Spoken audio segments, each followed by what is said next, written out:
Welcome to part 98 of Learn Languages. We are nearly at the finish line. Today we're doing a big grammar review. Let's revisit the key structures from this course.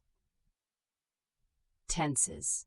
English has several core tenses. Present simple for habits, present continuous for right now, past simple for completed events, past continuous for background action, present perfect for past with present connection, future with will and going to, spontaneous versus planned.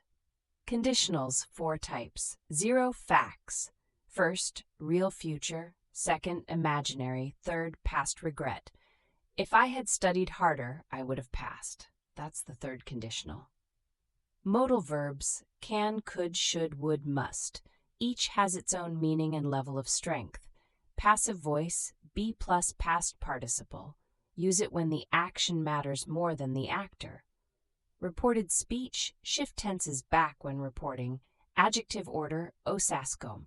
Opinion, size, age, shape, color, origin, material, purpose.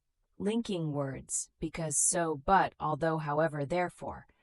Prepositions, at, in, on for time, into, through, across for movement. Articles, on for first mention, the 4 specific things. Countable versus uncountable, many versus much, few versus little. These structures are the backbone of English. You don't need to think about them consciously anymore. Just use them, write them, speak them. The more you use English, the more natural it becomes. Subscribe to Learn Languages for a new lesson every week.